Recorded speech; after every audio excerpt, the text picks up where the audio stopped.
Now, Parliament has been holding a mass testing for members there. Medical Director in Parliament, Dr. Michael Pambo, is confident the mass testing of MPs and staff of the House currently ongoing will help the nation to contain the spread of COVID-19.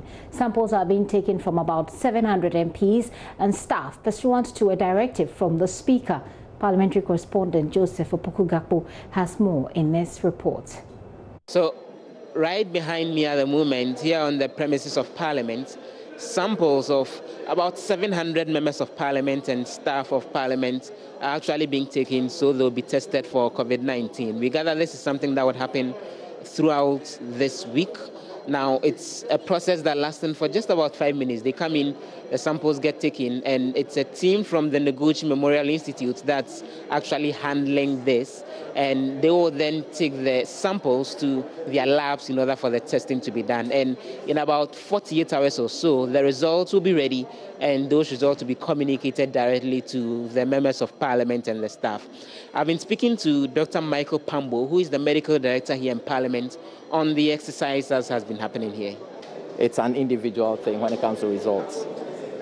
How do you envisage all of this would actually help with the processes as far as helping to contain COVID-19 and keeping members of Parliament and staff here in Parliament safe? I think one of the key things to winning the COVID-19 battle is to test and test a lot more. So we are chasing the disease condition. Okay, so we chase it, we catch it, and we treat. That's all. Do you get the sense that we have a situation of the members of Parliament and all cooperating with the processes in order to actually... As you can see, several of them have already come and tested, and a lot more will come through. Just to give us a sense, what does the numbers look like? You know, about how many people are you expecting will eventually go through the processes as far as the testing is concerned? In Parliament, we have 275 MPs, and we have probably about another 400 staff. So yes, we're probably looking at everybody coming through to test. In terms of the necessary guidance and counseling and the processes to ensure that even if people test positive here in the House, there's no panic and they're adequately treated. How is the medical office here in Parliament helping with any process like that? You mean somebody testing positive? Once the results are done and it happens that someone tends to test positive. There's a national COVID management team, those who do case management, those who do surveillance and all. So yes, we are doing the testing. I don't even know who gets treated and who doesn't get treated at the end of the day. So that is normally between the testing laboratories and the national COVID management team. And I think as a country we are doing well. So if anybody is picked, the normal protocols will just be triggered and they will go through it and that will be fine. Many thanks for joining us, Dr. Prince Pambo. He is the medical director right here in Parliament House, giving us details of this process to get all MPs tested for COVID-19.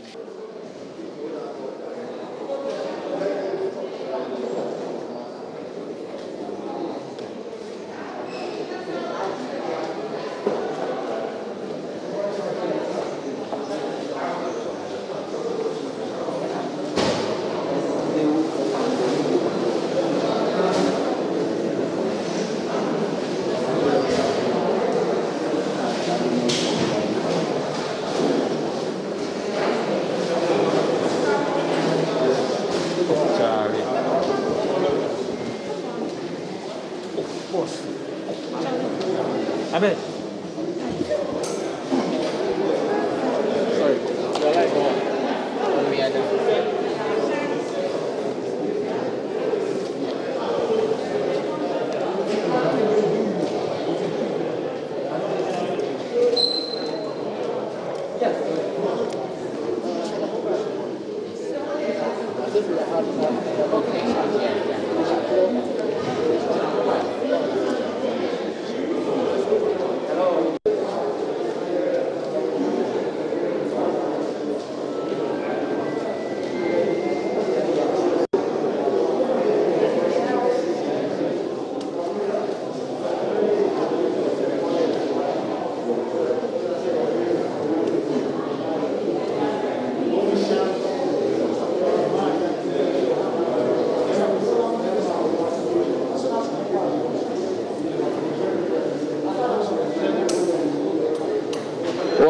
For the members of parliament themselves, they're excited that this is being done because they think it will be a very sure way to get them protected from any infection when it comes to COVID-19. Whereas Mubarak, who is the MP for Kumbungu, for example, wants MPs who do not take this particular test sanctioned and prohibited from coming onto the premises of parliament. Well, I mean, it's a very smooth and easy process. You know, contrary to the perception out there. For me, I'm excited because this is one testament to Parliament's own commitment towards fighting COVID-19.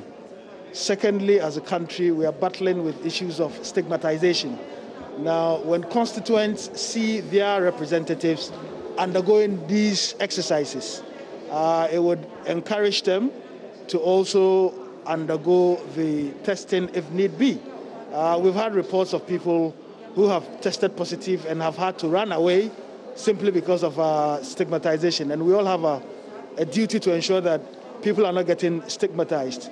Getting infected with COVID-19 is not a death sentence. That is what message we should send to people. But for me, as much as it is testament to our commitment to fighting COVID-19, don't forget, let me even acknowledge the Speaker for acceding to the minority's request to have every member of Parliament tested.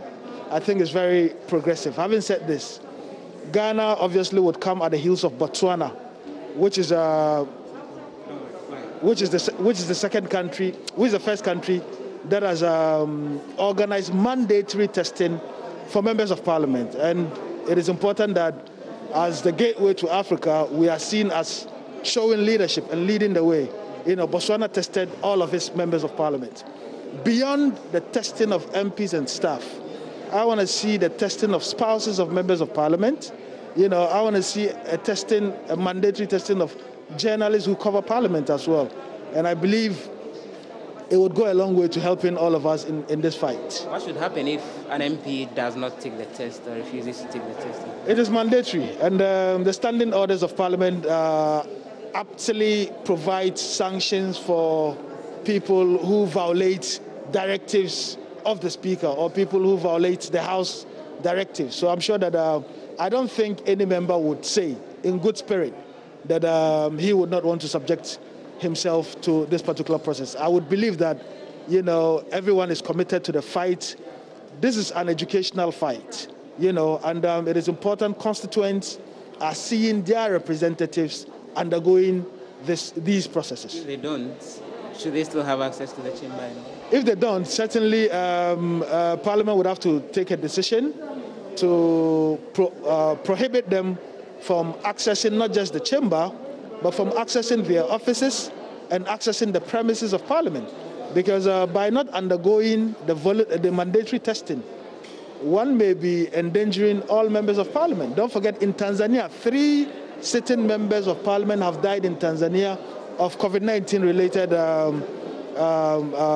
infection. In Ukraine, in Iran, and elsewhere, members of Parliament have come into contact with persons who have COVID-19. And it is by nature of the work we do. I mean, we are organizing surgeries either in our respective constituencies or in our offices every now and then. You know, so it's important that we remove every element of the possibility of a member of Parliament getting COVID-19. Can I go?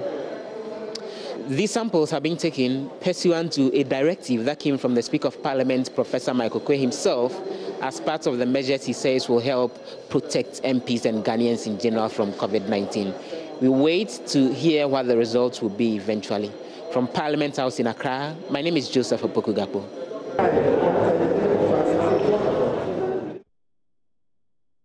Well, let's check out what the latest story is from there. Joseph Bokugapu joins me once again with an update on that testing ongoing. Hello, Joseph.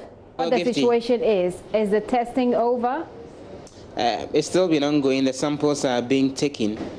From the indication that we're getting, it's a process that will continue for the rest of the week, so that then those who are unable to go through the process today will be able to do that later in the week. For those who are going through the process, the MPs and the staff, they remain confident that even as the processes unfold, they await what the results will be. There have been some criticism that this is something that should actually have been done before the MPs resumed from their break yesterday. But as they always say, better late than never. And earlier in the day, I spotted a number of folks who came in to do the testing, including the first Deputy Speaker of Parliament, Joe Oseusu, as well as Deputy Health Minister, Dr. Bernard Okuboy, and a number of others. And so the processes are ongoing, and we gather it will continue later into the week. And Joseph, let's take a look at the other things that have been happening in Parliament. We understand this afternoon that the Supreme Court judges who were nominated have been approved by the House.